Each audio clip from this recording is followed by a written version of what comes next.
Welcome to American Education FM, everybody. I'm Dr. Sean Brooks. Hi, everybody. Welcome back. Let me get right to it. This might be a long one. We will see. First of all, let me start here. I find it interesting that the Al Smith dinner didn't receive quite the attention and or analysis that I thought that it would get. I watched the entire thing from the very beginning and from the very first the very first speech, which was given by a woman, again, who was emceeing the entire thing and essentially pretending to be a Catholic. Again, the entire room was basically filled with pretend Catholics. These people are not Catholics by any stretch. In fact, I'd go so far as to say that the vast majority of the people in the room were Jewish. With that said, or I should say certainly pretend Catholics, or however someone wants to phrase that. Because again, Letitia James was there and Eric Adams. I mean, these individuals are not Catholic by any stretch of the imagination. And we know, of course, that Nancy Pelosi isn't either, and old Mayor Bloomberg, and certainly Chuck Schumer, and a million other people. Again, it was filled with media individuals, and it was filled with Freemasons. Again, these people are not Catholic. But with that said, I watched it, like I said, in its entirety, and the first woman who spoke, she again was talking about the Al Smith dinner and what an honor it is and charity and blah, blah, blah. And basically everybody in the entire ceremony and in the entire dinner was, of course, talking down to the American public. That's essentially what it is. Again, just by visual design, you look at the giant dais and the different layers on the dais, and then there are round tables that take up the vast majority of the room below the dais. Again, it's sort of like a we are better than you kind of thing, and I have a seat here and you don't, and even though you're down there at a round table, you're still better than the average American, so, if you didn't get an invite, well, then you're a nobody. I mean, it really is insulting. In fact, I'd even take it a step further and say that that dinner alone by itself is another example of something that we have to see go away. I would like it to not exist ever again.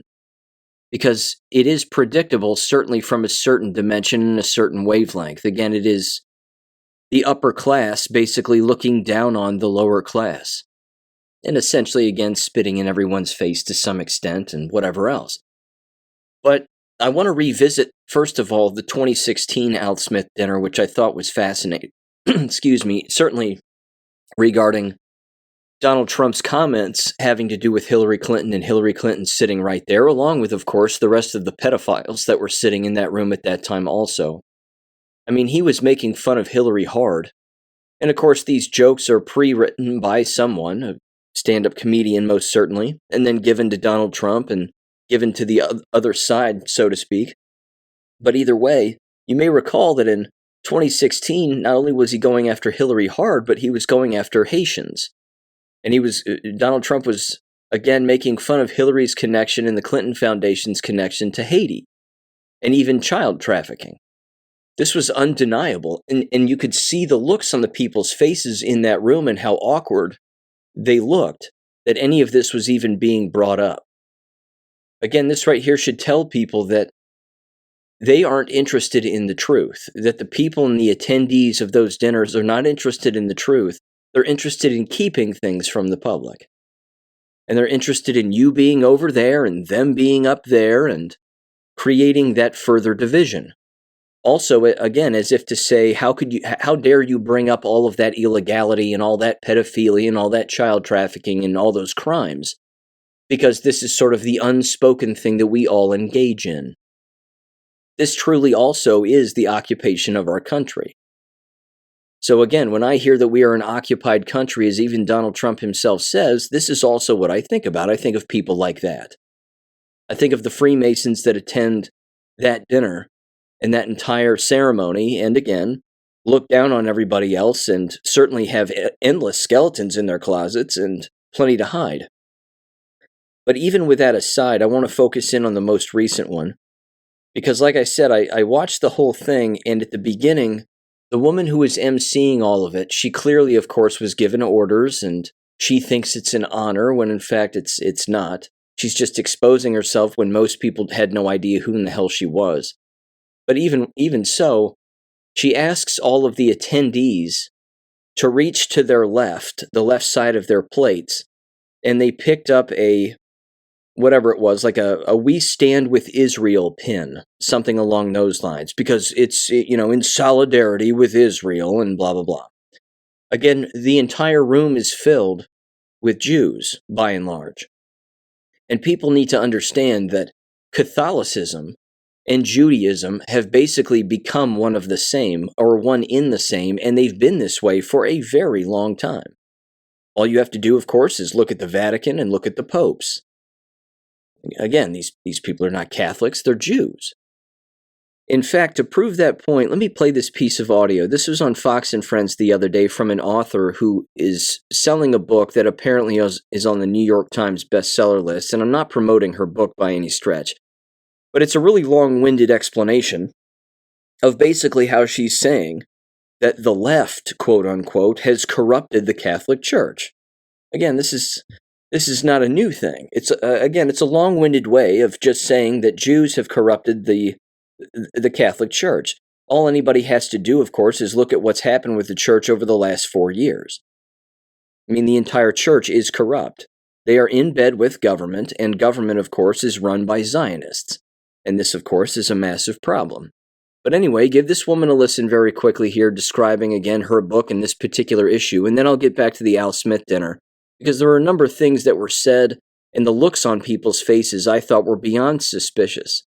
I almost feel like a great deal of the people in that room either are controlled by good guys, or they know that they are in deep, deep shit, one way or another. So, with that said, give this woman a listen again on Fox and Friends. She's being interviewed by Pete Hegseth. So, here we go. It's one of the most important voting blocks in America. And in a brand new book, our next guest argues evangelicals are being politically compromised by far-left billionaires, spending hundreds of millions to infiltrate the church with far-left politics. Megan Basham is the author of Shepherds for Sale, How Evangelical Leaders Traded the Truth for a Leftist Agenda. And she joins us now to explain. Megan, thank you for being here. By the way, I've heard from so many people who I love and respect that they love your book. So congratulations, and it's an important one at this time. Explain to our audience the how and the why. How did this happen, and why are evangelicals being targeted by the left? Well, thanks for having me. And yes, we just hit the New York Times bestseller list. So Awesome. It turns out a lot of people are interested in this topic. And what we're seeing is hard left secular foundations that are funded by non-Christian billionaires like George Soros, Bill Gates, the Rockefellers, the Clinton Foundation, people who are not Christian, don't claim to be Christian. They're funneling money into these evangelical front groups with names like the Evangelical Immigration Table or the Evangelical Environmental Network to move that all-important evangelical voting bloc to the left on policies like climate change regulation, like lax border policies that are creating chaos. And what you're seeing them do now is create political Bible studies to bring into churches. And we're talking about conservative churches, conservative ministries, and Christian college campuses to move that vote to the Harris Waltz ticket. And so ultimately, there's a political end to this. That's why they're doing it. They're not interested in Christianity. They see Christianity as a bulwark against their cultural progress, and so they want to erode it. Yeah, that's absolutely what they're doing. And we have to take note here that none of these foundations promote anything that is remotely Christian in ethical or moral understanding. So these are the same organizations that promote abortion up to birth, promote transgender treatments on children. And so when you see them partnering with trusted brands like Christianity Today, which was founded by Billy Graham, or the National Association of Evangelicals, which represents 45,000 churches in dozens of different denominations. They're partnering with them and they're pushing this stuff into churches.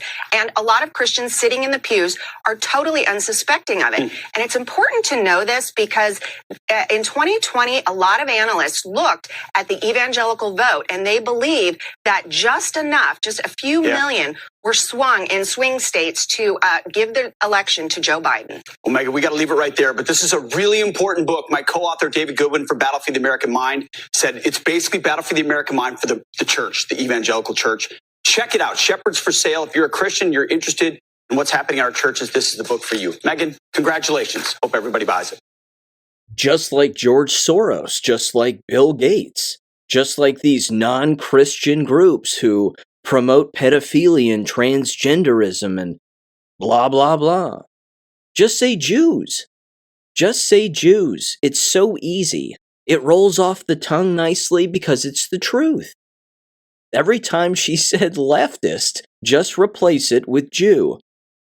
It's absolutely amazing to me that these individuals aren't making this connection, and you heard her right there at the very end.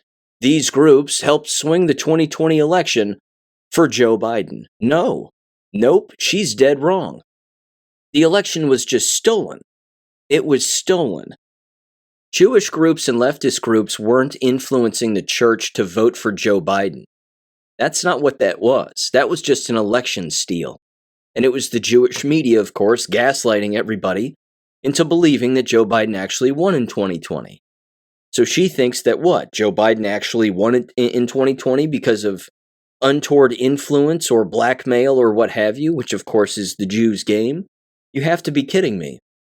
I mean, of course. Yes, there's Jewish influence everywhere, that goes without saying, but again, it's not the left, as she would lead you to believe. It's beyond embarrassing. Take it one step further and just call them out for exactly who they are and what they're doing.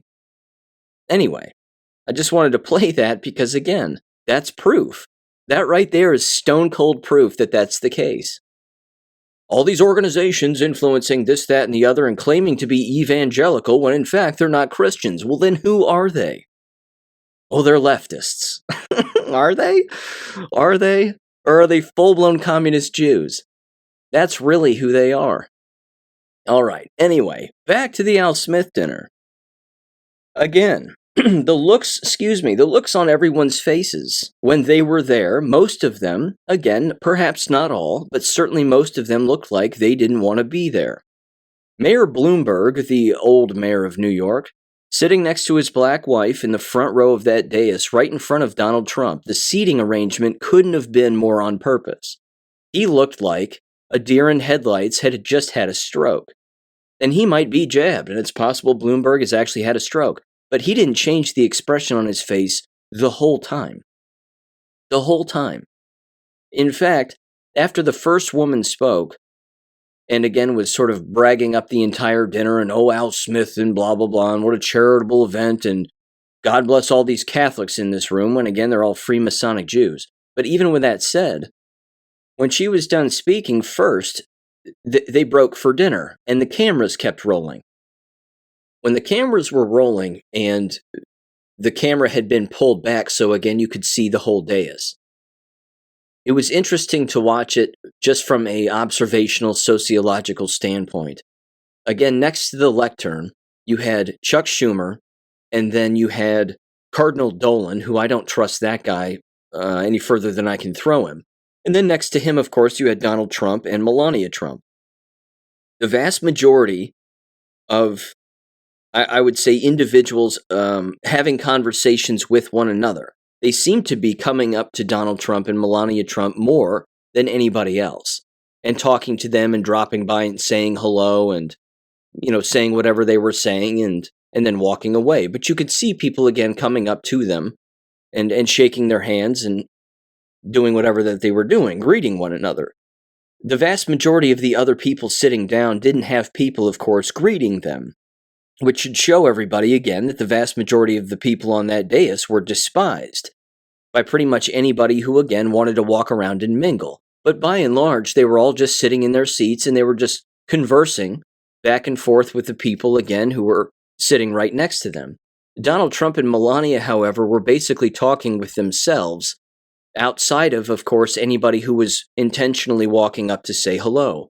Maria Bartiromo, I believe, came around from the back of the dais. She was sitting up top, right next to Martha McCallum. I saw Martha McCallum walk down, say hello, and then keep walking down the aisle and then back to her seat.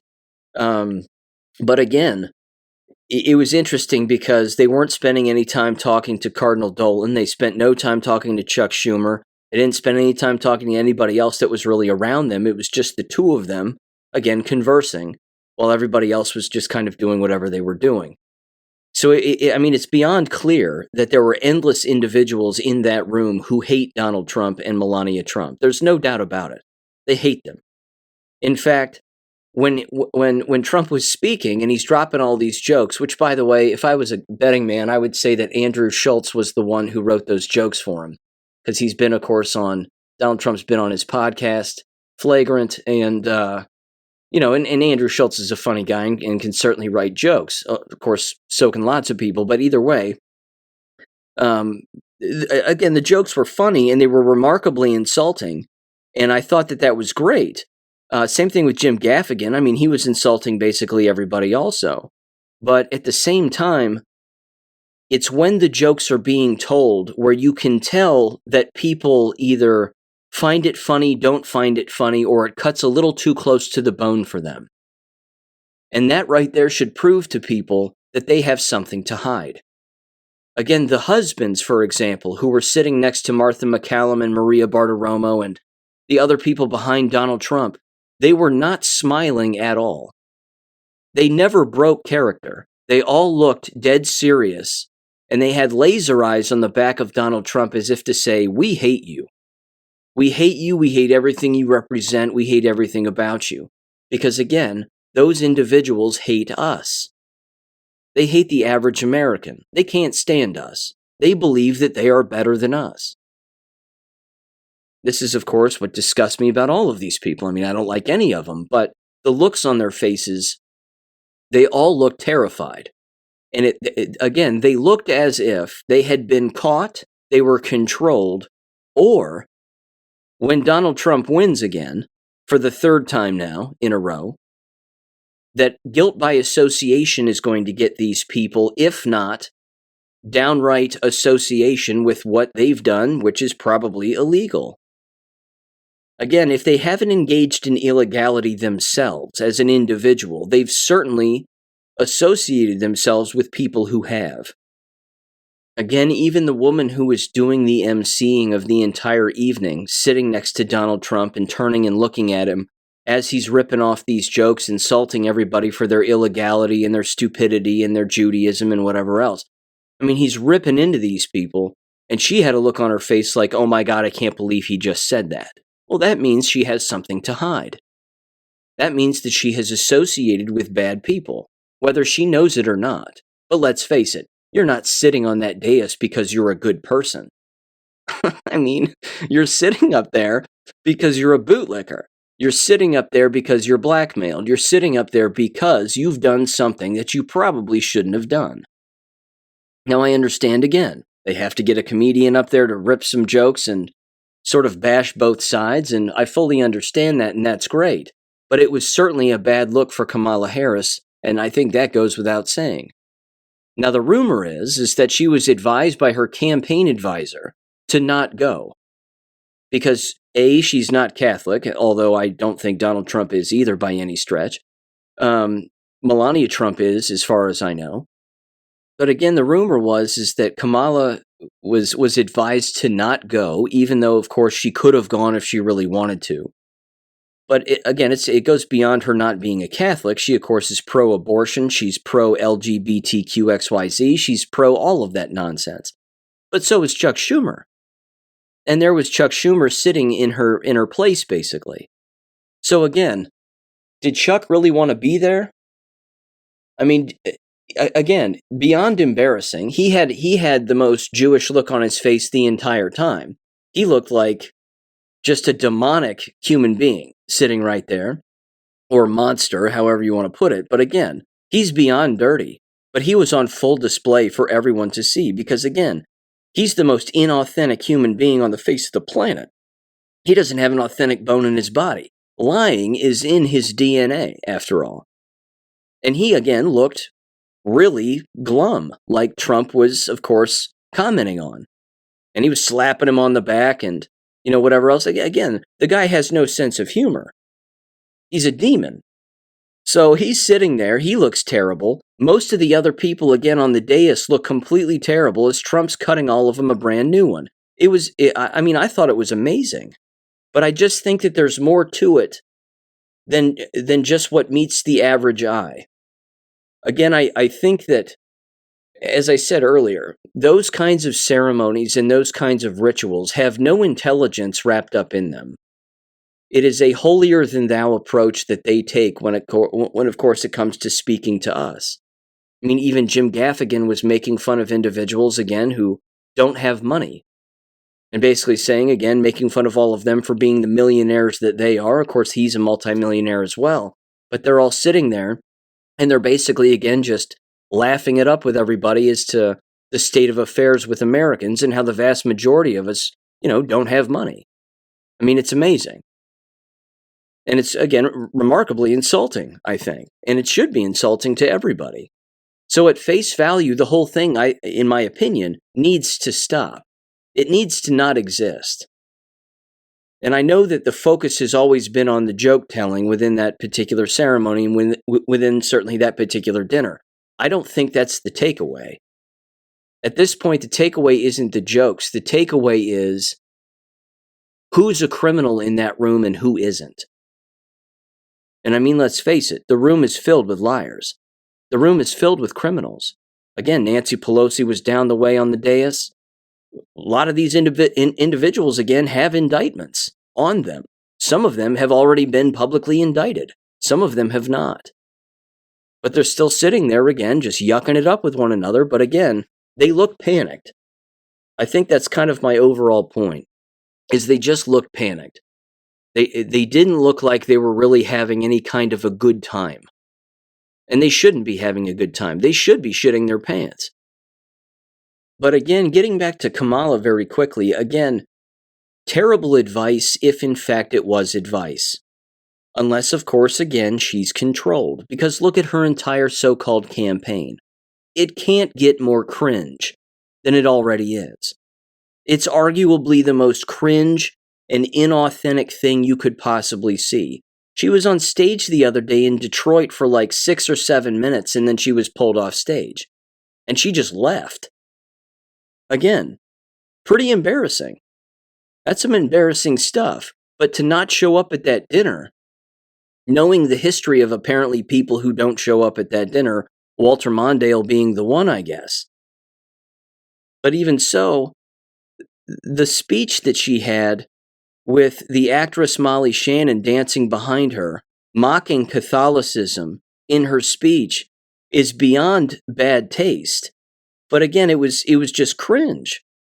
It was awful. It was, again, her attempt to be funny or whatever it may have been. But again, people in the room looked like they were embarrassed for her also. I find all of this amazing. It's too stupid. It's just too dumb. And again, are these people that stupid? I'm certain that they are. They have to be. But it almost seems like they're also controlled because her not being there was a horrible decision. Someone could have written a few jokes for her. Her speech could have been short, didn't have to be very long.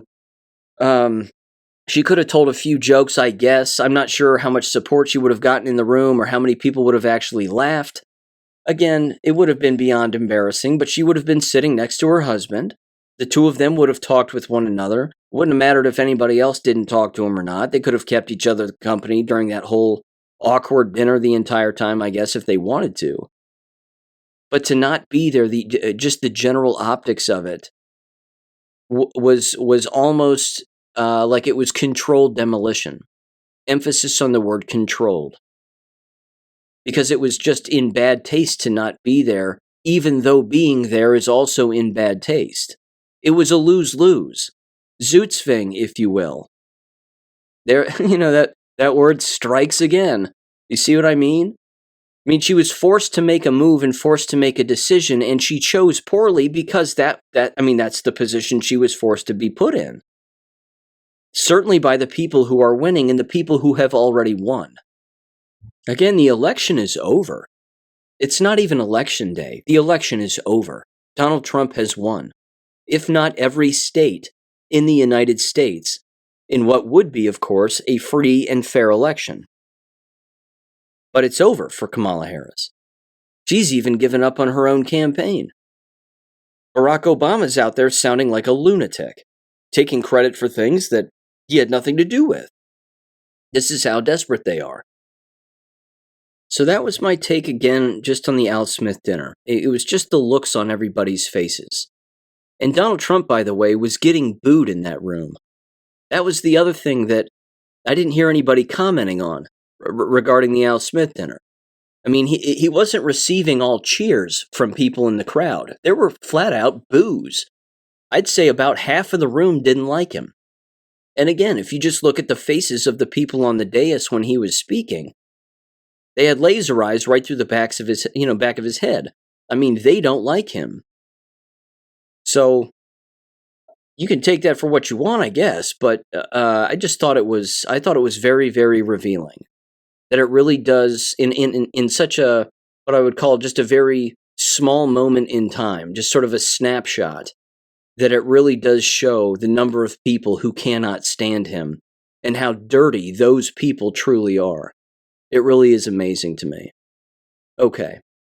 With that said, let me move to this, and this is interesting. First of all, I wrote another Substack. It's out there. You can check it out on theamericanclassroom.substack.com. It is titled Stealing the Election. I run through a bunch of different scenarios of things that have happened in the past. A little bit of the Law of War manual is in there as well. And there's a 22-minute video toward the end that I recommend that people watch. And again, it has to do with Q deltas and things that Donald Trump has said publicly and retweeted, including things that he's mentioned in his speeches very recently, and how this lines up with Q drops. Again, I have no doubt that there is a military operation taking place. Of this, I am certain. There are too many things that are quote-unquote coincidental. He's even openly stated, time and time again, certainly in recent rallies and in recent interviews, he's openly stated, quote, "We are an occupied country." We're an occupied country, he'll say. And every now and again, he'll hook illegals to that occupation and say, well, they're the ones that are occupying us. Everybody knows that's not the case. Someone is bringing the illegals into our country. We know who those people are. They're the same people that were the slave traders back in the mid to early 1800s. These, of course, individuals happen to be Jewish. These are the quote-unquote Catholic and Jewish organizations that are flying these illegals into our country. That's the real occupation. It's Judaism and it's Zionism.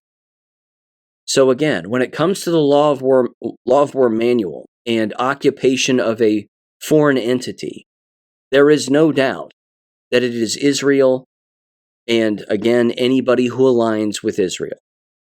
That's the true occupation. It has been for a very long time, hundreds of years, and it certainly is the case now. So what will happen with all of them and all of that in the future, I think time will tell.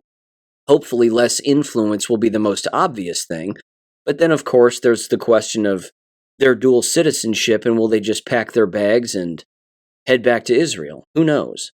Certainly hope that's the case, but either way, let me read this particular post before I get into voter fraud, because the voter fraud is rampant, and it's not going away, which should prove to people, they're probably going to steal the election. And they're probably, again, going to run with this narrative that Kamala Harris wins, or the left is going to complain and whine if Donald Trump does in fact win. But even so, it brings in, again, to account the entire voting early aspect, which has never been mentioned by Donald Trump in the past, which is why he's running with that entire slogan, too big to rig, and telling everybody, of course, to vote early, which most people have. Which, again, most individuals are clearly voting for Donald Trump, if not a straight red ticket right down the line. But there was this post on GreatAwakening.win, and it said this, and this is alarming. It was titled, 5 million plus mercenaries dressed like civilians will be invading America over the next 90 days. The cartels have now authorized their soldiers to kill U.S. law enforcement and National Guard. And then this was a story from News Nation. So you can take it with a grain of salt, but Donald Trump himself actually commented on this because he was interviewed about this subject. So here's when this took place. October 17th, this was at 7:27 p.m. on News Nation. And it says, drug cartels allowing members to shoot at Border Patrol agents. Sinaloa cartels seen infighting since leaders arrested in July. It says, Border Patrol internal alert warned cartels let members shoot at agents. And then it says, alert, agents need to be cognizant of their surroundings. And then this was from Allie Bradley. And it says the following here, quote, there has long been an understanding among officials that drug cartels operating on the southern border won't shoot or attack law enforcement on the United States side, as it might shut down the criminal organization's operations. However, after infighting among rival fractions of the Sinaloa cartel, which erupted after U.S. authorities apprehended two of its leaders in late July, members are now permitted to shoot at Border Patrol agents, according to an internal alert sent out to the El Paso, Texas sector. It says the alert reminds agents to remain mindful of their surroundings and to approach any cartel operatives with extreme caution. It says just 2 days ago, the memo said contractors working on a ranch in the Eagle Pass area of Texas Del Rio sector reported taking fire from the Mexican side of the border. The workers saw several individuals in Mexico where the shots came from, per the memo, but could not determine how many people were out there. No injuries were reported from the incident.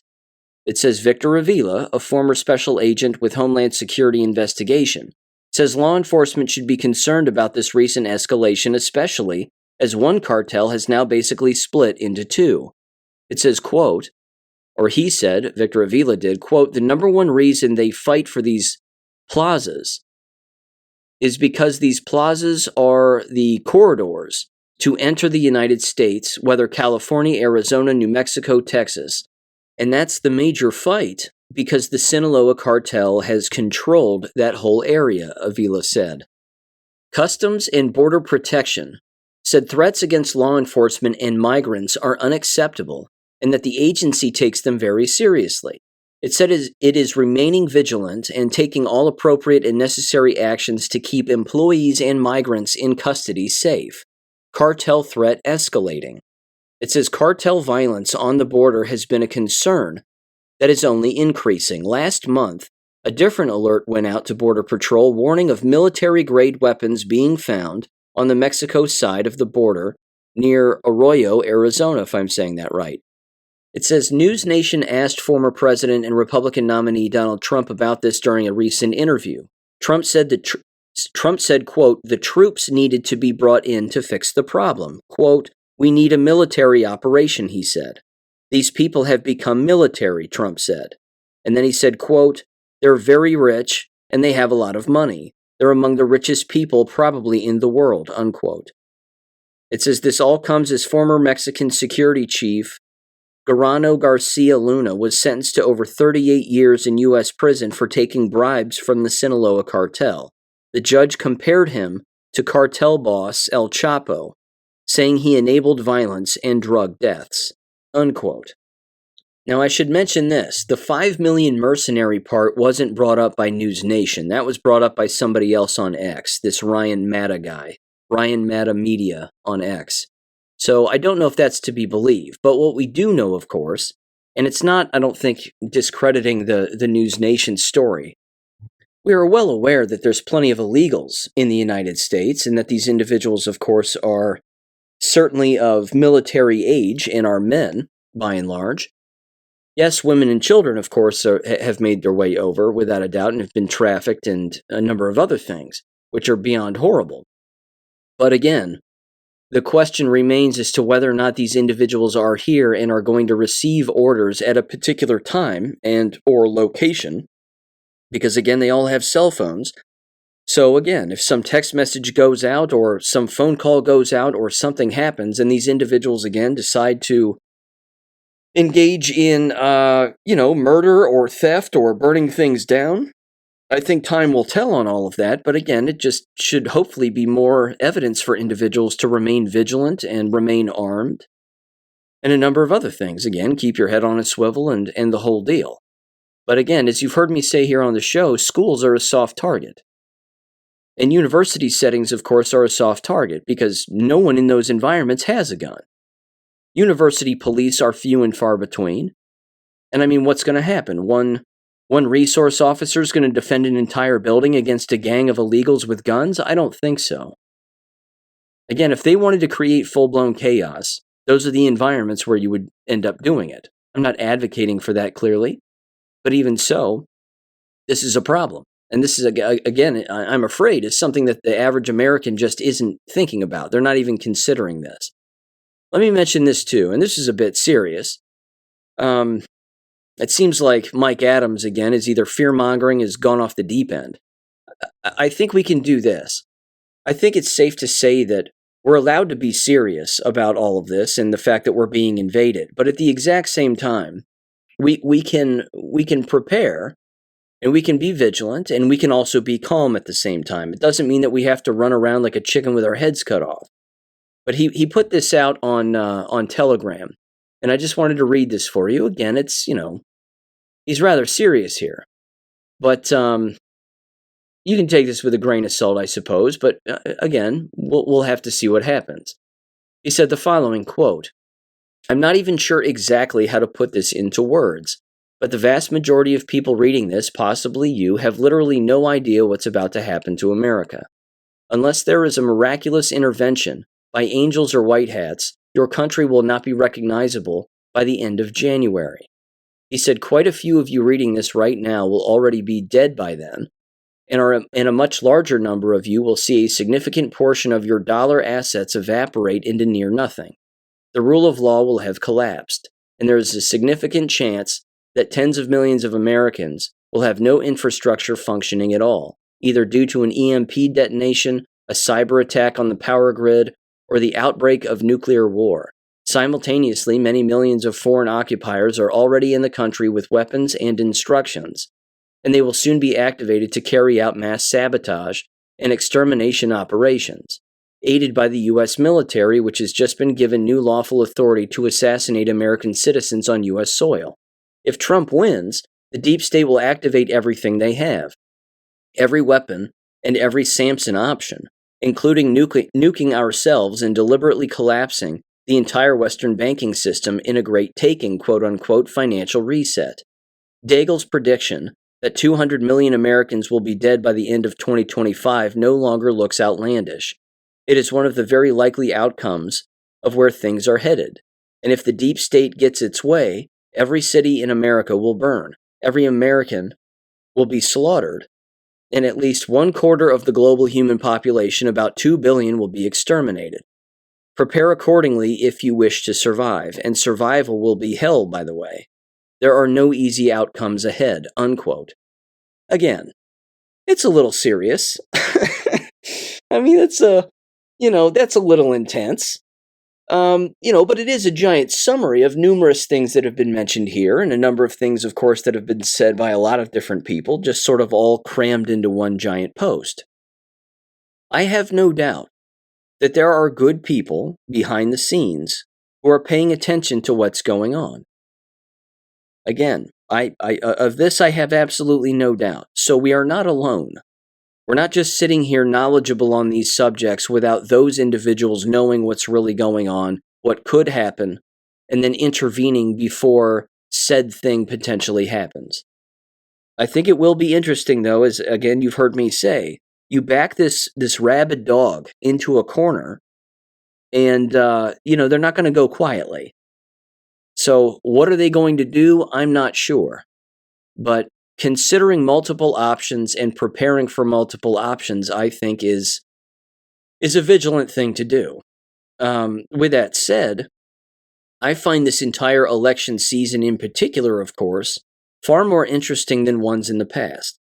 Certainly 2020 had its own flavor, without a doubt, and there was a level of seriousness with that. And as I say in the Substack article, the business of voter fraud being a very real thing was even fresh in people's minds back then. Because back then, endless people, and it still is the case today, actually don't think that voter fraud exists. These people are out there, and they don't believe it. Yeah, there might be a ballot here or there that's counted extra, or, a machine gets shut down on purpose, someone might say. And of course, the entire Dropbox fiasco and how that never even used to be a thing. But the fact that that still exists, again, should prove to people that not only does voter fraud exist, but it's not going away. And I can tell you, as you are well aware already, right now voter fraud is rampant. You have machines switching votes, you have people dropping off ballots that aren't theirs at drop boxes, you have you have pre-existing sealed, predetermined ballots that are already again sealed and filled out and ready to be shipped. The United States Postal Service is already moving these votes around and moving these ballots around, rather. Again, and then you get into the specific states and the number of individuals that exist on the voter rolls and the number of dead people that still exist on these voter rolls. It's overwhelming. Again, this is from Disclosed TV. This is just Michigan alone. It says 500,000 more people are registered to vote in Michigan than those old enough to vote. Democrat officials say that they'll purge over 600,000 quote-unquote inactive voters after the election. And then these are just three headlines that they highlighted. Michigan voter roll exceeds eligible population. It says Michigan voter rolls have swollen since 2018, with more than 8.4 million voters registered in advance for the 2024 election. The U.S. Census estimates that there are only 7.9 million people of voting age. The Secretary of State's office says over 600,000 are scheduled for removal after the election. Little late. The next one said Michigan voters rolls among worst. Michigan is the only Great Lakes state with more registered voters than people old enough to vote. And then the last headline says most counties have bloated voter rolls. It says most Michigan counties have more registered voters than people of voting age, with 11 counties having 12 registered voters or more for every 10 people old enough to vote. It's beyond embarrassing. It's open fraud. Now, here's the interesting part about this, too. If there's a sting operation going on, which there's ample evidence that that's the case, you have Starlink, you have Space Force, you have the NSA. There's no way in hell, and I mean no way in hell, that they don't have the communications of these governors like Gretchen Whitmer, who everybody knows needs to be hung by the neck until dead. The look on her face alone should mean she should be executed. I'm not kidding. I mean, yes, you can put her through a jury and a trial, and she'll be judged by, again, a panel of her own peers.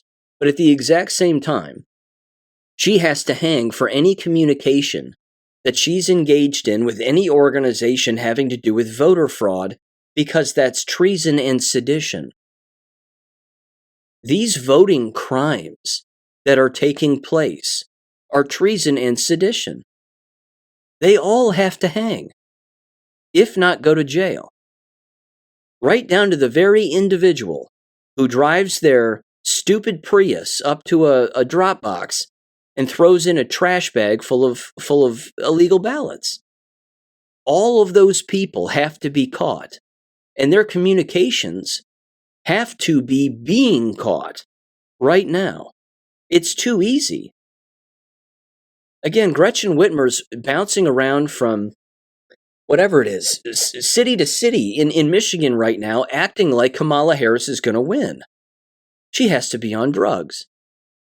There's absolutely no way that that's going to be the case. You have endless reports out there even stating that no Muslims are voting for Kamala Harris, that they hate her. No, I don't believe that. I think lots of Muslims are going to vote for her. Or they just won't vote. But either way, if they don't vote, they'll still be voting. Because they're still registered to vote, which means, again, their names will be used to vote for whomever they want to win, which we know, of course, is Kamala Harris in that particular case. So voter fraud, ladies and gentlemen, it isn't going away. In fact, it's out in the open, and it's undeniable. And if anybody believes, again, that this is just being done before Election Day, perhaps to catch these individuals or correct these wrongs are going to take place all the way through actual Election Day, if that day even comes around. where actual voting is allowed to take place on Election Day. I think it'll be interesting one way or another. So yeah, again, my recommendation is that people vote early. And that if you can vote right now, then go vote right now. And sit back and watch whatever happens happen. But it's going to be interesting, no doubt about it. Okay, Springfield, Ohio. I have some audio to play. About 9 or so days ago, they had another council meeting. And what gets said by these individuals in the Springfield, Ohio council meeting is astounding. They actually gave Haitians their own day to celebrate being a Haitian. Again, this is overwhelming. And of course, we know full well the level of illegality taking place here and how these are the individuals, of course, who also have to be rounded up and done away with and sent back to wherever the hell they came from. But as you've also heard me say, this is overwhelming the education system. And it's burning the candle at both ends when it comes to the education business. And I have some audio to play regarding that also. But first, let me play the audio from this council meeting. This is about 5 minutes long. Again, this took place on October 8th, the Springfield City Commission meeting. Give this a listen. And again, these are two individuals, two women specifically. I'm sorry, let me see here. Three women who show up to the lectern and talk directly with the council. So give their words a listen here in 3, 2, 1. I have some questions. Whose idea was Haitian Flag Day? Who approved it? What nonprofits did the city coordinate with to implement it? Did Haitians pay to use Veterans Park for their concert, or did a nonprofit pay for it? Does the rent you receive come from any government agency or nonprofit? If so, which ones? Today, a video broke of a Haitian cutting up what appears to be a dog in a backyard at Red Coach Village. There are other videos all over the internet that shows Haitians torturing and consuming cats and dogs. You can deny it's happening, but the facts prove you wrong. Most Haitians are born at home with no doctor in attendance to certify the birth. There is no functional government agency in Haiti that is handing out official birth certificates. Haitians are creating false identities through the CBP One app using their phones. You don't know who they are or what their background is, yet you protect them instead of the citizens who pay your salaries. This issue is not going away anytime soon, and it will only grow larger the longer it takes for you to start protecting the American citizens of this city. The Haitians in Springfield are not migrants. They're paid mercenaries, occupiers, and soldiers of a foreign army supported by American tax dollars. You said there were 20,000 here. Now you're backtracking on the number. Were you lying then, or are you lying now? It's national news that FEMA spent all of its funding on migrants, and there is nothing left for hard-hit Americans of hurricanes and flooding disasters who are currently in desperate need of those funds. People are angry that you and others like you put foreign invaders first and Americans last. Thank you. Diane Daniels, 40 Hedgley Road. No, would you please, sir, you're going to have to leave. Sir. Hey. Are the real invaders. Sir. Sir. Can I please have the police take care of this quickly? Also, the individual in the back. The individual in the back also, please. America has messed up the rest of the world even worse than what it's done in this country. The individual in the back also. Is a fascist. The Democrats are war criminals. Hey, Miss Bailey, the gentleman in the back, everybody that was causing unrest, and the gentleman here, thank you so much. Would you leave too, Miss Bailey? And then whoever else was yelling needs to go, please. This lady right here. Glenda, I'd like you to go first, please. On some bullshit. You fucking know it. Fucking pussy. You're going to ask me to leave. This lady needs. Whoever outburst, I'm going to ask you to leave, please. She outburst at me. Who wrote the copy for the facts on immigration, especially the question about challenges the city faces, referring to those of us here in the audience as racist and intolerant. I want to know that person's name now. It's pretty sad some days that as citizens that we can't express our concerns without being called racist. I'm an empath. I'm a Christian. I feel deeply for the immigrants coming into this city. I understand they want a better life, and I wish that for them. But their chance at having a better life should not come at the expense of your citizens that are already here. A lot of the immigrants have come here for employment. Do we have that many jobs available? Do we have 20 to 30,000 jobs? And I know that there's also a big number about how many immigrants are really here.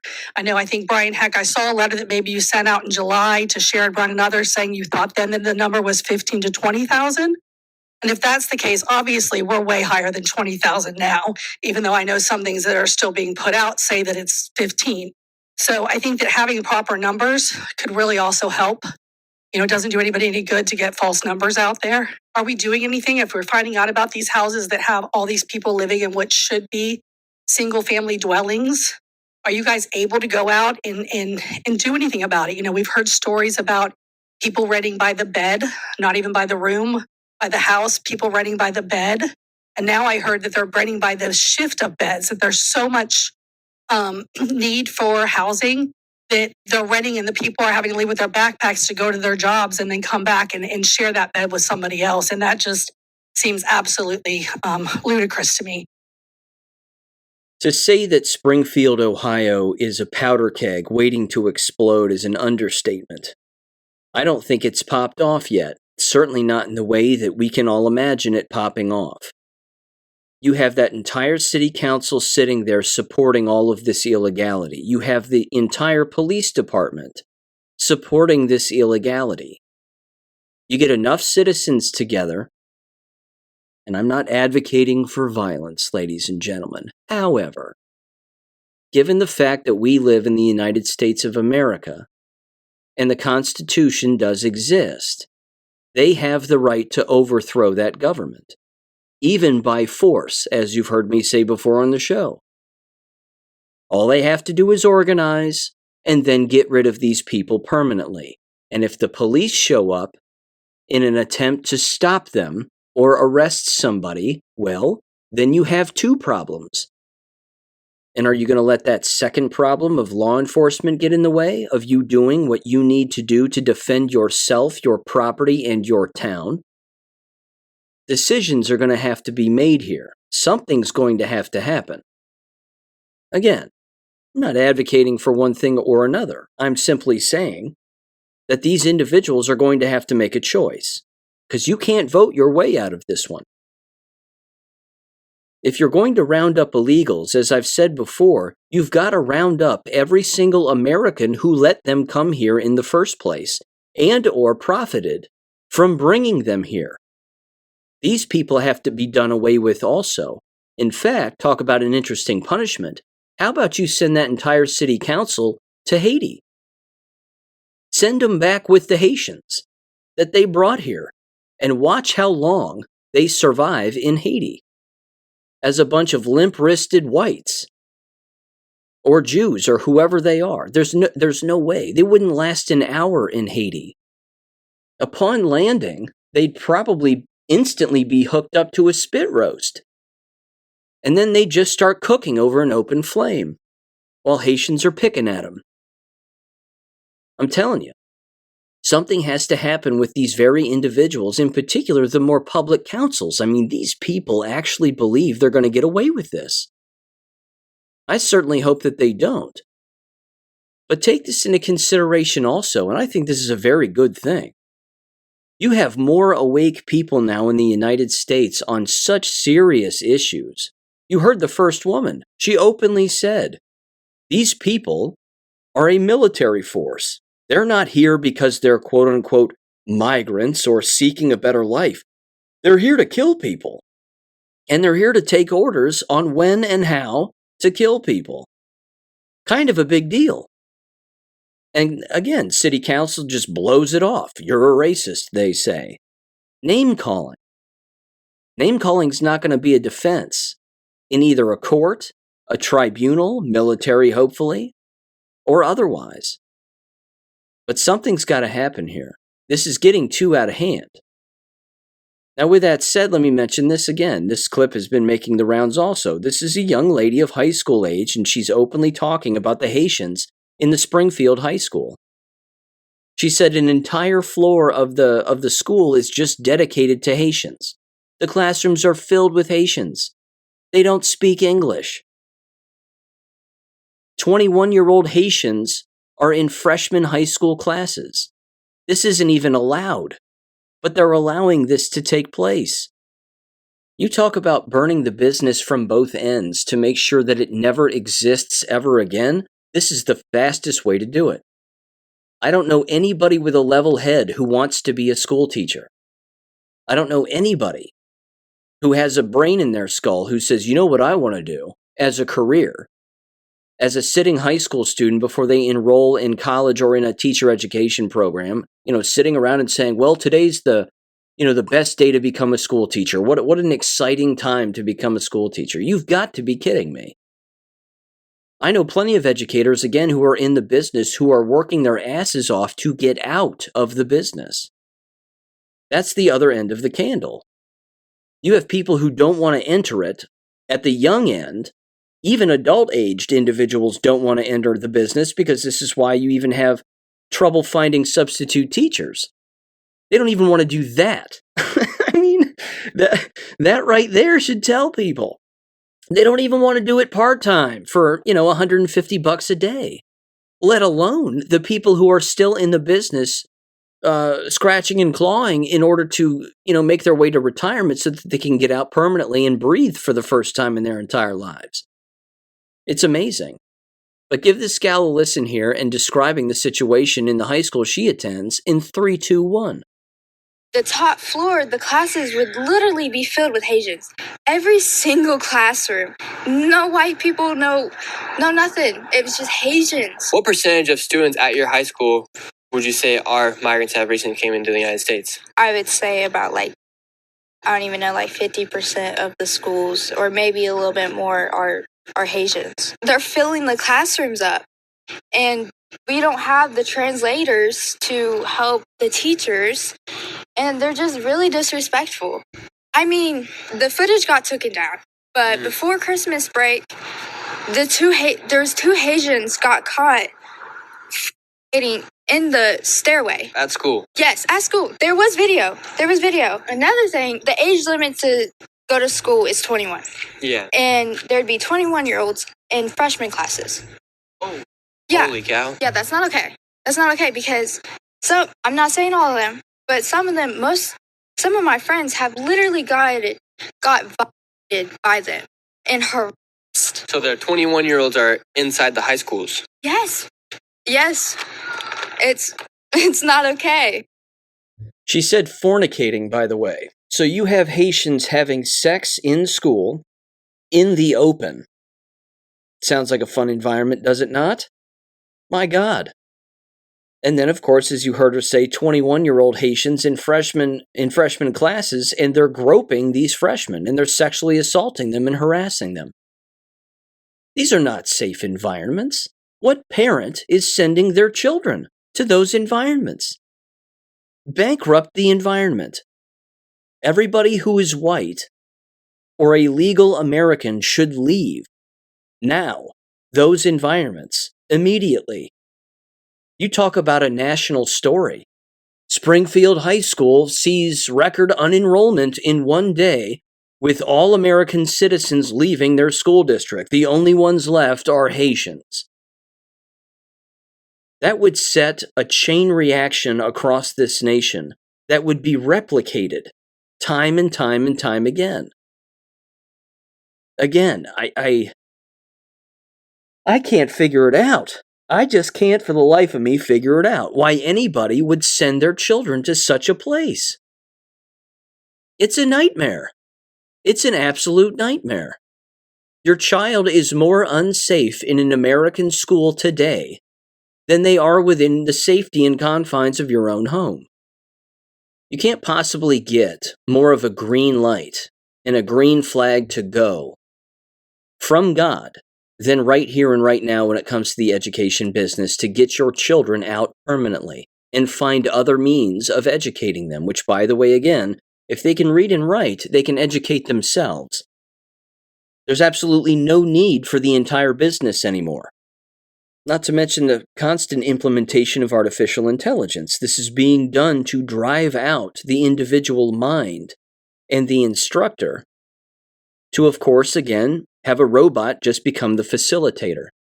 I have a story about that in a little bit that I'm going to bring up here, which was sent to me by a listener of the show who is in the education business and will remain anonymous, but it's an absolute nightmare. Let me mention this, though, first. This will lean right into it. This was from Zero Hedge, and it was titled, Baby Bust Will Soon Reshape Public Schools. Now keep in mind, this isn't just because of a baby bust and less people having less children. This isn't the only reason that the business is collapsing. It is the influx of illegal aliens and disinterest and, of course, all of the perversions that are taking place and everything else. And this has been grinding on this business for a very long time, but it is intentional. This is not an accident. This has been written about at length, theorized, discussed, you name it. This is all a giant intentional. It says the following here. It says the most powerful force shaping the future of education is the sharp decline in babies being born in the United States and worldwide. It says as Americans have fewer children and fewer children immigrate from abroad, the school-age population will decline dramatically over the next few decades. Well, that's partially true.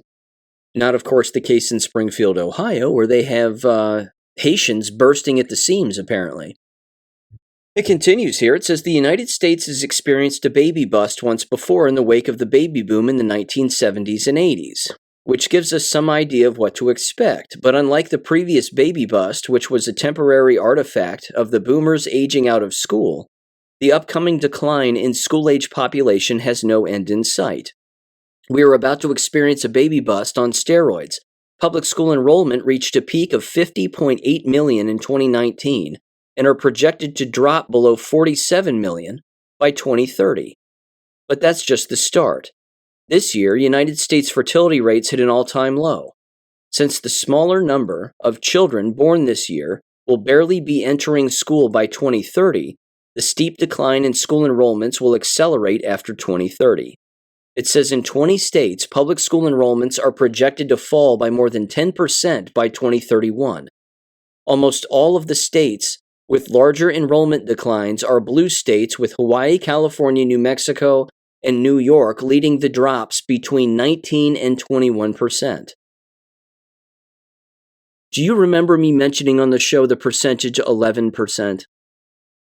That if school enrollment were to drop in one school or one district by 11%, that would be the end of that district. They're openly stating here 19 to 21% decline. That means they're finished. The schools will have to literally pack themselves up. You'll probably, I wouldn't be surprised, if in the future you end up seeing something like this. You end up seeing middle schools and elementary schools combine. So that quite literally you will have a K through 8 building again. Now I know that those exist across America in some places, and that even some high schools have even done that to where it's a 6 through 12 school instead of just a 9 through 12 school. But this will be something that you will have to see. And then, of course, they'll have to sell their buildings, as I've been over before on the show here. They'll have to sell them to mental hospitals or turn them into mental hospitals or 1,000 other things. But again, this is going to be astounding. Who knows? They may sell the schools to Haitians and turn the entire vacant school building into an immigrant intake center. What a nightmare that would be. It goes on here. It says, during the previous baby bust, declining school populations forced districts to close schools and lay off teachers. Yep. It says, job insecurity among teachers caused them to flock to teachers' unions for protection, transforming them from local organizations concentrated in a few big cities to national political powerhouses. As the share of the population with children in schools declined in the 1970s, property tax revolts arose across the country, most notably with Proposition 13 in California in 1978. With access to local property taxes becoming more constrained, school districts turned to the state and federal governments for funds. The teachers' unions were able to use their increasing membership and political power to get President Carter to create the Department of Education in 1980, gaining an institutional ally, they say, in advocating for increased federal funding. It says this shift from local property tax to state and federal sources for school funding was successful in reducing the extent of school closures and teacher layoffs, but it made schools more financially vulnerable to future reductions in enrollment. Unlike local property tax, state and federal money is typically allocated to districts on a per-pupil basis. If the number of pupils drops, funding is cut by a commensurate amount. It says as school enrollments start to plummet, so will their funding. The various tricks that districts have employed in the past to compensate financially are less available to rescue them. Districts might hope that state governments could significantly increase per-pupil funding levels to offset enrollment drops, but state budgets are already stretched thin. Yeah, that'll never happen. They're not going to get more money per pupil. No way. They don't have the money to begin with. They don't have it now. It says this is especially true as an increasing share of the population over the age of 65 places more demands on states to fund healthcare. Given that the number of voters directly benefiting from government-funded healthcare far exceeds those benefiting from government-funded schools, districts should expect little financial relief from state budgets. I'm not going to read the rest of the article because it is lengthy, but I will say this. They openly say that this is controlled demolition to some extent, and that this is opening the door for school choice and continuing to open the door for school choice because there's even a profit to be made there. And as a result of that, states know this. So to free up state money for a variety of other issues, they're creating laws centered around school choice, which the vast majority of Americans, certainly tax-paying Americans, are starting to take advantage of. And as a result of that, then, they're taking their tax dollars, they're leaving the public school system, they're going either into homeschooling, Christian homeschooling, taking that tax money with them so they don't have to pay school taxes anymore where they live, or they're going into a private or a charter school. In fact, let me mention this in the article. It's toward the end. It says, quote, in addition, because private choice programs cost significantly less per pupil than do traditional public schools, state policymakers will find the financial savings very attractive. It says it will allow them to cover those rising healthcare costs, COVID, that whole lie, shot-taking, bioweapon, and somewhat increase the per-pupil funding for students who remain in public schools. It goes on here, and again at the bottom it says, but existing arrangements are not set in stone and will continue to be reshaped by competition among local governments. They refer to this here as the tie-bout choice. It says, will soon lead policymakers to offer universal private school choice to attract families and their labor to their state. As birth rates plummet, the competition for that labor will grow more intense, increasing the appeal of adopting policies that empower families with educational options, unquote. Yeah. Government hates this, and lifers in the education business hate that. They can't stand it when state legislators give Americans more freedom to do what they want with their own tax dollars, because if they knew what they could do, they would leave. Of all of the audio that I've played, of all of these parents walking up to lecterns at board meetings and a number of other things, all yelling, certainly in the state of Ohio, all yelling at the tops of their lungs about how bad the school system is and how could you do this to my kid and blah, blah, blah. These people have no idea that you can unenroll your child in the state of Ohio, take those tax dollars, and keep them, and not pay school taxes. And you can actually use that money for your own child's education quite literally anywhere else. Again, homeschooling programs are private school programs.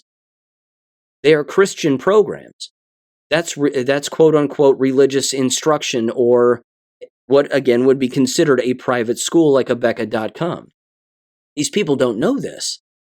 They keep sending their kids to this meat grinder, and they're losing money as a result. So again, the more states that fall, and the more states that create this legislation and these laws that allow families to take the tax dollars away from the public school system will collapse. That's a major piece of legislative action that has got to continue to take place. Yes, the elimination of the Department of Education would be a great green light and a green flag for that to continue to be the case here. But at the exact same time, there's no interest in the business anymore. There's just none. Again, for many of us who were in the business, it was an innate feeling. We knew we wanted to be school teachers because we knew that we could do it better than the people who did it before us. And the crappy instruction that we received, and we knew again that if they were stupid and crappy at what they did and they made a living, well, what would happen if we actually did the right thing? That we would be able to make a living in it also.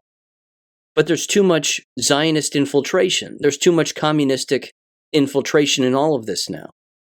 You have Haitians everywhere. You have illegals everywhere. The business can't take any of this. They're not built for it. This is what happens again when you make it lawful to open your doors to illegal aliens within a system that is not built to house illegal aliens. So again, it's not just a baby bust. It's illegal aliens. It's crime. It's degeneracy. It's sin. That's what's driving people away from this business, which means what kinds of people are actually attracted to it. That's the alarming part, I think. In fact, very quickly, let me describe this too. This is a video that I saw, and it's actually easier for me just to describe it, I think, than it is play the video, because again, the video's, well, it's not good for an audio show necessarily, but either way, because it doesn't describe it any differently than I could. So basically what it was is it was a father describing how he sends his children to this particular school where, again, it's a public school, but you have basically teachers who are using a particular book that goes by the title, My Shadow is Pink. And this particular book, again, has to do with basically an individual believing that they can be whatever it is that they want to be. That if they want to dress up like a girl, then they can dress up like a girl. And if they want to believe that they have a pink shadow, metaphorically, then they can feel like they have a pink shadow. If they identify as this, then they can identify as that. And everything is fluid and it doesn't matter. And all of this in the book is apparently facilitated by a father talking with a child about how the father also pretends. Therefore, the child can pretend when it comes to sexuality and 1,000 other things. What the dad brings up, not only regarding the book, is he says that the school teachers within his son's school, which again is primarily an elementary school, if not middle school, certainly elementary, I believe, 5th grade roughly, but they're taking 11-year-olds and they're having the 11-year-olds partner up with 9-year-olds in order to read this book at the same time, or have the 11-year-olds read this particular book to 9-year-olds. So it's not just sexual grooming, rather, with the presence of the book. It's intergenerational sexual grooming and normalization from older students, albeit still very young, 11 years old, toward 9-year-old students. And this is sanctioned in the building. This is allowed to happen. Now, the unfortunate part is at no point in the video does the father say, I immediately unenrolled my children. We're no longer going there. This is beyond horrible, and that's exactly what everybody should do upon hearing this, is unenroll their children from these school environments that are doing these kinds of things. He doesn't say any of that, although he should have. But he has his son describe it, and again, his son basically describes everything that I just said. In fact, his son also says that he was regretting not saying anything to the teacher about how inappropriate the book was and how reading this to younger students is remarkably inappropriate. He said as an 11-year-old, it was even inappropriate for him to be reading because it's just disgusting. But again, this is the business. This is communism. It's Judaism. This is the sexual degeneracy that exists within these buildings because that's where it stems from. But people are having a hard time with this. They're having a hard time understanding that or making that leap. That's not a leap. It's quite literally a very small step in an accurate, objective direction. So again, keep your eyes out for that book, My Shadow is Pink. Disgusting. These people are gross. But again, this is, this is the business. This is not going to get fixed. It has to be destroyed. That leads me to this now. Before I get into the artificial intelligence discussion about this particular program that's being used, which is awful, to say the least, certainly from an instructional standpoint, let me revisit this just briefly. You've heard me reference Chris Rufo on the show and how I think he's a complete piece of trash. And I've always known it, because again, these individuals never find their way onto a stage unless a Jew kicks them up there and pays them money in order to be up there. And then, of course, you have to kiss the Israeli ring and the whole thing, and if you don't, well, you get kicked out. I'm going to play some audio of Nick Fuentes here. Nick Fuentes is describing the situation about how a former employee of the Manhattan Institute, which is where Chris Rufo comes from and was recruited from, that basically if you don't play the Israeli game, you're shown the door. And again, this individual, this employee, who he names, openly put this out even on his own X account to verify that this is in fact what happened to him as a former member of the Manhattan Institute. That basically, again, if you don't play along with the Jewish lobby and everything that they support, by and large, then you'll be shown the door. This is why you'll never hear Chris Rufo say Jew. He'll never bring it up. This is why Chris Rufo always picks at low-hanging fruit and makes a living doing it. Again, it just proves what I've brought up on the show numerous times. You don't find yourself on a stage coming out of nowhere where no one knows you and you haven't done anything, let alone held a real job. Chris Rufo's never been in the education business. He was a filmmaker talking about poverty. Talk about low-hanging fruit. We know poverty exists, Chris. Well done. Real in-depth analysis. We get it. But now all of a sudden what? He talks about education all of the time and picks these education stories. Or DEI this or DEI that. But he never says who's behind it. So give Nick a listen here in 3, 2, 1. One of these major right-wing think tanks called the Manhattan Institute, it's run by this guy, Chris Rufo, and he became very popular because he was one of the first to push back on critical race theory a few years ago. And one of the top guys who they were grooming, the protege at the Manhattan Institute, this guy named Chris Burnett, he came out last week and said he was fired because he wouldn't toe the line on open borders and our support for Israel. And this is notable because Chris Burnett broke a massive story with Chris Rufo a couple of years ago, and it was the plagiarism scandal that took down the president of Harvard University earlier this year. Last week, Chris Burnett came out and blew the whistle. One of their star players, it was Chris Rufo and it was Jonathan Kieperman. They were the two stars at the Manhattan Institute. Jonathan Kieperman turned out to be Jewish. He turned out to be a Jewish academic. And the other fellow, Chris Burnett, flipped. And I don't want to say he joined the Groypers, but he definitely went to the dark side in the sense that he broke that one rule you're not supposed to break, which is you can never apply the same standards to Israel that you would apply to any other country. No conservative would countenance foreign influence from China. No conservative would tolerate or accept foreign influence from Iran, and deservedly so. But the golden rule of conservative politics, above all others, is you can never apply that same standard to the state of Israel. Where there is foreign influence from Israel, you must look the other way. You must ignore it. You must defend Israel as if it were America or an extension of America itself. So he's been on a war path. They, at Manhattan Institute, they sent him a cease and desist letter. They're chasing him down at his house. They're giving him a really hard time. They're all coming out to attack him. Washington Post is doing a hit piece about him. Politico is doing a hit piece about him. All of his former colleagues are coordinating attacks in group chats at the Claremont Institute, at Manhattan Institute, it is worth pointing out that Claudine Gay, the president of Harvard, was also a target because she did not support Israel enough after October 7th. And many of the big donors in the Harvard Alumni Network who are Jewish threatened to withhold all donations indefinitely to the university, all giving, until she was fired, because in their perception, she wasn't pro-Israel enough. And the plagiarism scandal, which was broken by Rufo and Burnett, contributed to her being fired toward that end.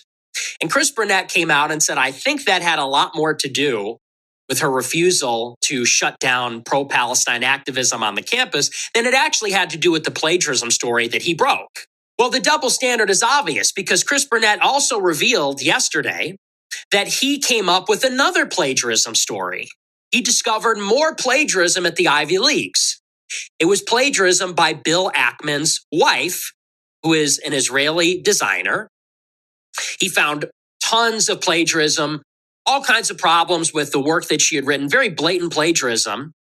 And the Manhattan Institute declined to cover it. They actually forcefully discouraged him from writing about it, covering it, talking about it. And if you don't know who Bill Ackman is one of the activist alumnus from Harvard who led the charge against Claudine Gay and ultimately got her fired for plagiarism.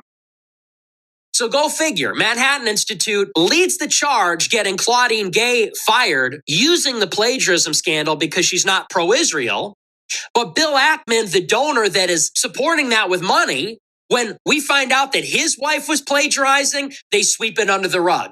They tell Chris Burnett, who broke the same story about somebody else, not to break that story, not to cover that instance of plagiarism. I wonder why. I wonder why suddenly the Manhattan Institute and Chris Rufo have lost all interest in academic integrity. I thought that is why Elizabeth McGill at University of Pennsylvania and Claudine Gay at Harvard were let go, because of their failure to live up to those standards. Might that have something to do with the fact that Bill Ackman supports Israel and the president of Harvard doesn't? Would it interest you to know that the Manhattan Institute, their single biggest donor, is a pro-Israel Jewish billionaire named Paul Singer, who says that his giving to political projects is primarily motivated by his support for Israel? Is the reason that Bill Ackman's wife was not exposed for plagiarism and why they swept that under the rug because of their affinity with Israel, because of their ethnicity? Could it be that the donor and the members of the group declined to cover that story because maybe they were seeking funding from Bill Ackman? And maybe it's because whether they got funding or not, they were aligned with Bill Ackman's mission. And they and Bill Ackman pushed the plagiarism story against Claudine Gay when they declined to cover it about Ackman's wife as a pretext to get her fired. The real reason is she was not aligned with their pro-Israel affinity, their pro-Israel agenda. To me, that's very cut and dry. And you can feel a number of ways about me, and you can feel a number of ways about Chris and how we approach it and other things, but that's very cut and dry. Just like, of course, Turning Point USA. No different than Turning Point USA. My name is Charlie Kirk, and I started Turning Point USA. No, you didn't. No, you didn't. Jews started Turning Point USA. And they just decided to either blackmail you or give you the reins and say, we want you to do this, wear the small hat, kiss the wall, push our agenda, and as long as you do that and you stand up for us in the face of anybody who says anything negative about Jews or Israel, well, we'll give you everything that you could possibly ask for and more. I don't know if you ever saw the Cat Williams, the Cat Williams Shannon Sharp podcast episode. Rather famous, where of course Cat Williams for about 3 hours plus openly tears into the entire entertainment industry. And how, yes, it is run by Jews, and how these individuals blackmail one another, and they make promises to these individuals, and they basically say, if you have sex with us, we'll make you famous. In fact, not only will we make you famous, we'll pay you all kinds of millions of dollars, and we'll give you a wife. We'll just give you a wife. We'll give you a woman, you can marry her, and that's the agreement. Someone married Charlie Kirk. Now again, I'm not being superficial here. I'm simply saying I find it interesting. If Charlie Kirk is married, was he given this wife? It's the same arrangement. It's the same kind of deal. Chris Rufo is perfect for the Zionist lobby because he has a, I believe, Filipino wife and they have mixed race kids. And he very famously has said he can't wait for the day when everybody in America is no longer white and they all look exactly the same. He's openly said this on Tim Pool's show. Very famously so, as a matter of fact. We are occupied, ladies and gentlemen. We live in an occupied country. And we know who the enemy is. It can't get any clearer. And they're buying and blackmailing these individuals who are playing like they're white guys for these Jewish-run organizations to toe the line. It's disgusting. Now that leads me to this. This right here again is more artificial intelligence infiltration, purposeful infiltration, into the education system. And again, this was sent to me by an educator who is in the business, who is being asked to, of course, implement this as an instructor. It's beyond disgusting. And this is specifically run by the International Society for Technology in Education, ISTE. And on their website, which is an absolute abomination, but at the exact same time, if you've listened to this show and you go on this website, you'll see exactly what I'm talking about when it comes to transforming the business, because they even say it. Because the word transform directly implies that they are changing it. They're not reforming it, they're not making it better, they're flat out changing it. So it's ISTE.org. They even have a picture on the front. It's a little chart on the front of their website here with 3 sections under what they call transformational learning principles. They have a third of it. A third of this wheel is called nurture. A third of this wheel is called guide. And a third of the wheel is called empower. Under nurture, it says cultivate belonging, connect learning, and ensure equity. Well, there you have it. And then the other third, the second third, says empower. It says prioritize authentic experiences and ignite agency, whatever the hell that means. But the last third, which they claim is their newest section of this transformational learning principles, is called what they say guide, which is spark curiosity, develop experience, I can read, and elevate reflection. This is disgusting because, again, this has to do with taking artificial intelligence and having a computer become the instructor and facilitator, not the actual individualized human being with an individualized mind. So here's what they sent me. They sent me a PowerPoint presentation first that breaks down a number of these different AI programs, and then they have a summary of these particular programs, which I will read. It says top 5 ISTE shares. The first is called Brisk Teaching, which is briskteaching.com, BRISK. It's highlighted here with these bullet points. It says AI teaching assistant integrates with Google Workspace apps, create materials, give feedback, inspect writing, change level, or boost student activity. And then it says it uses a Google Chrome extension. They have professional development slides available and professional development printables and PDFs. The second one is called, let's see, no way I pronounced this correctly, DIFFIT, DIFFIT, something like that, DIFFIT, for teachers. It says, get just right, quote unquote, instructional materials using artificial intelligence, saving tons of time, and helping all students to access grade level content.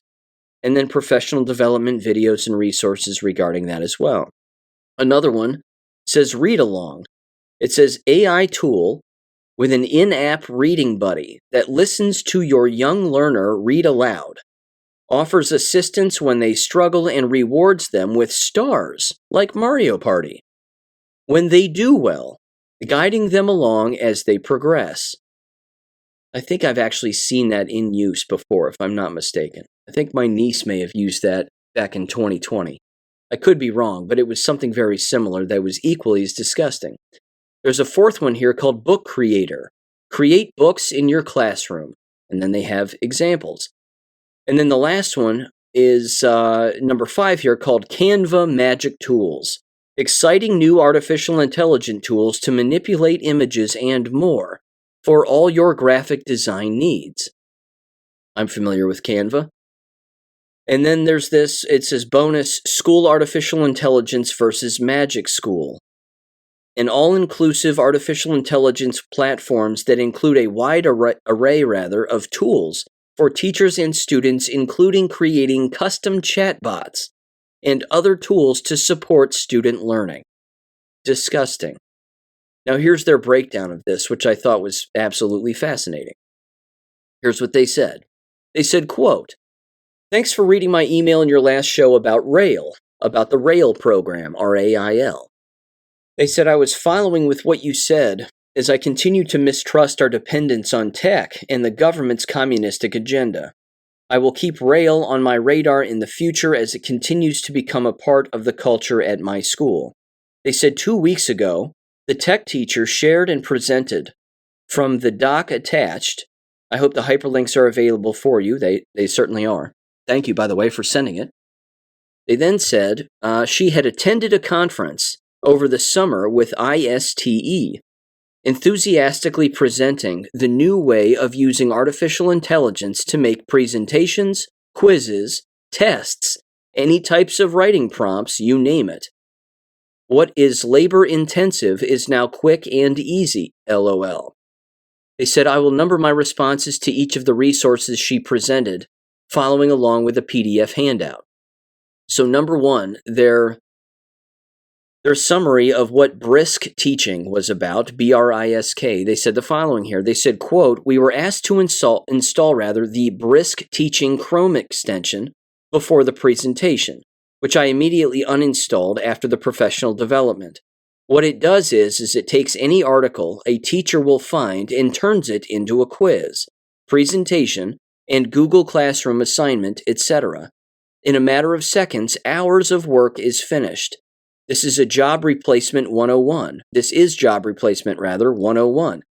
And the teacher loses all credibility. The day after the presentation, I was emailed a resource by another teacher that clearly was generated via Brisk AI. Total trash."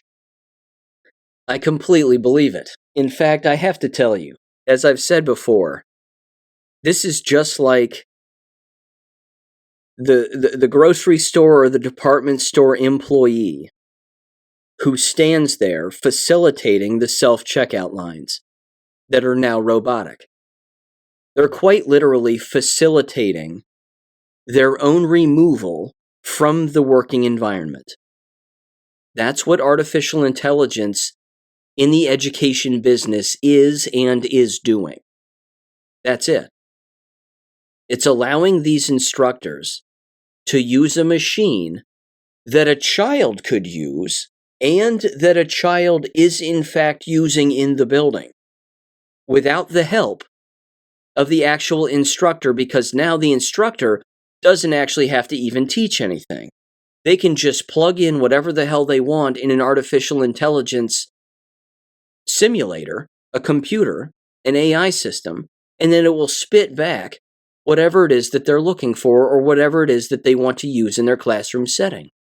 No wonder students are failing tests and can't read and write. No wonder their state assessment scores are dropping. These things don't align with one another. They just don't. No wonder they're graduating students who can't read and write and comprehend. Here was their next summary of the next one. The next one again was DIFFIT for teachers. They said the DIFFIT, if that's how you say it, AI tool uses multiple sources to generate content. Type in Brooklyn Bridge study for second grade reading level, and it will populate worksheets with pictures and a fun format. Problem here is that AI is biased, and lazy teachers will not do the work to check the AI sources, which include mainstream media. This is very problematic. Absolutely. Also, of course, driven by Google and Microsoft. I'm shocked people use Google as a search engine for anything. I'm shocked. To date, the one that I use primarily is Yandex. Yandex is a great search engine. It's not the best, because the best would be, of course, one that's completely unbiased, but Yandex is fantastic, certainly compared to the rest. Anyway, I digress and they move on here. This is the read-along AI tool now. They said number 3, read-along. This was the saddest approach to AI. Read-along will sit a new reader in front of a screen. The student will read along with the highlighted words, everything animated and child-friendly. When the student mispronounces a word, artificial intelligence will correct their mistake, and the student tries again. Not only is artificial intelligence generating a huge amount of student data from this program, but the child is being dehumanized. Teaching reading is the joy of a teacher or a parent in which invaluable memories are shared. No doubt about it. No doubt about it. And I agree, this is not a way for children to learn how to read, comprehend, or enjoy reading, but by, again, communicating with a computer instead of a human being. Certainly in a one-on-one setting. Communicating with a human being in a one-on-one setting when you're learning how to read and write is the most effective and memory-driven way to teach someone how to read, write, and comprehend. Not this garbage. And then they said this about the 4th and 5th AI programs. They said they have been around a while, so I won't go over those. They said, just wanted to give you an update on artificial intelligence at my school as it confirms the direction of tech incorporation. Yeah, it's sad. AI is not going to go away. It is here to stay, unfortunately, and it's going to crush the business. And it will be crushed because of, again, moves like this. Everything that was crammed inside of that Trojan horse called COVID, this was one of those large pieces. You heard me bring it up a long time ago. They criticized AI the second that it rolled out with ChatGPT, and the business freaked out because they didn't get the memo in time. They didn't get the memo that they were supposed to accept it. So they immediately said, oh my God, this is going to create cheating and plagiarism, and we can't have that. Now look what they're doing. It only took 4 months in 2022. It was only a 4-month program before they got the memo that said, no, you're going to have AI, and we're going to roll this out. Too many corporations are involved, and us as a school district, and certainly as a state board of education, we're going to get way too much money regarding all of this. So you're going to implement this, and you don't have a choice. There's no individuality anymore. Keep in mind, again, in this business, if you're told to instruct a particular way and you don't instruct that particular way, from the micromanagers above you, you're considered insubordinate, and then you'll get fired. It's that simple. You can fight the system for a while, but they'll eventually figure out who's not playing ball, and then you're gone. And it's all at the expense of children within these environments and what are supposed to be students. But there's no learning taking place, and there's certainly not much teaching going on, certainly with these AI systems. You're pushing out the human element. It's disgusting. So again, anybody supporting this kind of thing, I have a problem with, certainly. And I'm glad that they don't support it and they can see right through it, which is great. So feel free and keep sending me that kind of information. I find it fascinating, and it's certainly worth bringing up to the audience here, no doubt about it. Okay, in conclusion, let me mention this because this proves another point that I made a long time ago, and AJ Gochick, our favorite California lawyer, brought this to my attention. This has to do, believe it or not, with the entire debate of what do we do with parents when they gift a gun to their children and then said gun is used to commit a crime. Let me read this particular summary that he sent me, and then I'll get into the case a little more specifically because he sent me the actual legal case. This was out of Chicago, Illinois, the United States Court of Appeals. He said the following here, quote, Sean, I'm forwarding to you a 4-page judicial opinion released today by the 7th Circuit Court of Appeals. The mother, a black woman, purchased a black pistol for her criminal son, knowing his involvement in past robberies, shootings, and gang activity. The gun she purchased for him was used in the murder of a white man shot in front of his family. The white man is stupid for trying to buy the gun from a stranger that he met online. That was a side note, and he's correct. It says the mother was charged only for lying to the firearm dealer and for transferring the gun to a juvenile having reason to believe that he would use it in a violent crime. She was sentenced to only 21 months in prison. It says in the state court murder case against her son, the son was convicted of murder and sentenced to over 50 years. He said, I highly doubt that the mother will be charged with manslaughter as the Crumbly parents were. The case against the black mom is much stronger, and I would go so far as to say that she needs to be charged rather with felony murder.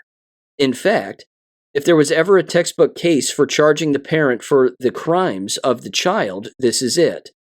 I would probably vote to convict her if on the jury. He said, I did a separate search for the son's murder case.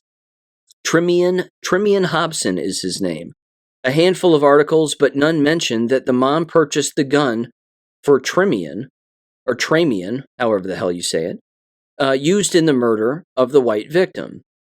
He said, I brought that case to your attention because you've mentioned several times in relation to the Crumbly case how charging parents for the crimes committed by their children involving guns will only apply to whites, not blacks. You're right, unquote. Yeah. The writing was on the wall regarding all of that. And it's terrible because at face value, you have these juries operating on emotion and not even thinking about anything that's happened in the past, specifically regarding the crimes among black minors and where they obtained the gun and what was the parental involvement in all of that. Did they not tell their children, hey, don't kill that person? Don't use a gun. You can't own a gun because you're a minor. You can't walk around with a gun. The only time you can use a gun is with us at a shooting range or on a piece of private property where we're allowed to shoot, but you're not allowed to actually possess a gun. They're not going after black parents, by and large. Again, 21 months in prison for this mother is one thing. But where are the Crumblies now? They were rotting in jail before their trial, which was unprecedented because they weren't a flight risk. But they were rotting in jail for years before their trial, and now they're rotting in jail now for something they didn't even do. They had no proof that their son wanted to shoot anybody. They had no proof that their son wanted to kill anybody, let alone in the school. That wasn't a thing. That didn't exist. They were clueless. But being clueless isn't a crime. Knowing full well that your child has engaged in illegality before and you gift him a gun anyway, illegally, I might add, that's a huge crime. But only 21 months for this one. So here's what it says. Here's the order. It says Tisha Clark pleaded guilty on 2 charges stemming from her purchase of a firearm for her minor son. The district court sentenced her to 21 months imprisonment. She appeals, but her appointed counsel asserts that the appeal is frivolous and moves to withdraw. It says in her brief, counsel explains the nature of the case and addresses issues that an appeal of this kind would typically involve. Because counsel's analysis appears thorough, it says and Clark did not respond to the motion.